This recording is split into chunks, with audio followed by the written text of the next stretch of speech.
كل بنت في مجتمعنا بتتربى على جملة واحدة: خدي بالك من ليلة العمر لليلة الامتحان.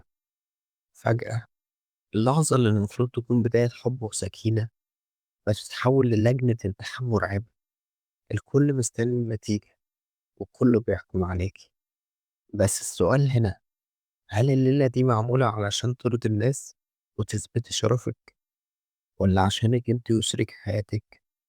النهاردة هنقفل باب الأوضة علينا وهنتكلم من قلب القلب عن المخاوف اللي بتدور في دماغ كل عروسة، وهننسف خرافات دمرت نفسية بنات كتير. أول حاجة هنتكلم عنها هي فقرة النصايح الغلط. عارفة طبعا طنط جارتنا هي تيجي تبارك قبل الفرح بأسبوع، تقعد جنبك وتوطي صوتها وتبرق عينيها وتقولك: بص يا أحمد، الرجالة ما بيجوش غير بالعين الحمرا، ولو ما حصلش كذا أو كذا يبقى أنت فيكي عيب، واستحملي الوجع عشان تبقي ست بيت شاطرة. طبعا الكلام ده يخليك عايزة تهربي من الفرح. الحقيقة إن طنط دي محتاجة تتعالج، وكلامها ده هو السبب في 90% من حالات التشنج المهبلي والخوف اللي بيحصل للبنات. فارمي كلامها في الزبالة وتعالي نسمع العلم بيقول إيه. أول خرافة: أسطورة الدم والألم. أكبر كذبة السينما والمجتمع زرعوها فينا. لازم يكون في وجع، لازم يكون في دليل مرئي اللي هو الدم، مع إن الطب بيكذب ده وبيقول مفيش الكلام ده.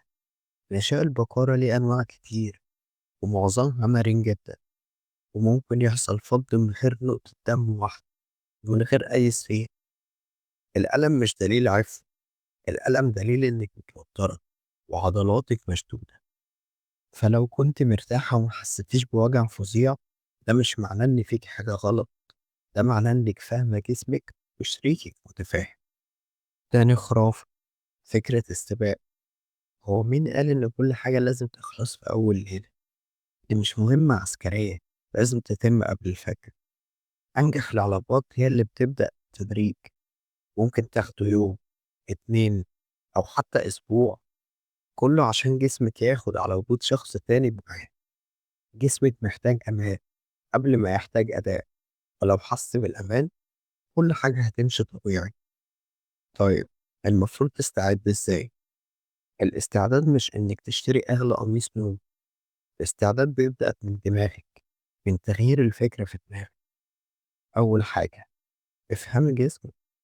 مفيش عيب إنك تعرفي تكوينك، وتعرفي إن الترطيب ده شيء فسيولوجي مهم جدا، وإن استخدامه مش عيب، بالعكس ده بيحمي من الألم. تاني حاجة، اتكلمي. لو خايفة قولي لشريكك أنا خايفة، فالجملة دي لوحدها بتدوب نص التوتر. الراجل المتفهم هيطمنك، وده هيخلي التجربة أسهل بكتير. والمهم، القاعدة الأساسية إن المتعة مش في النهاية، المتعة في الرحلة نفسها.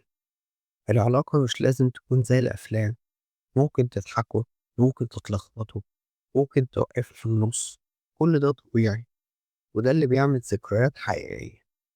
في الآخر الليلة دي بتاعتك انتي، مش بتاعت توم ولا بتاعت حد تاني. استعد لنفسك، افهمي جسمك، وخدي وقت، لأنك داخلة دنيا جديدة تستاهلي تدخليها وانتي مطمنة، مش وانتي خايفة.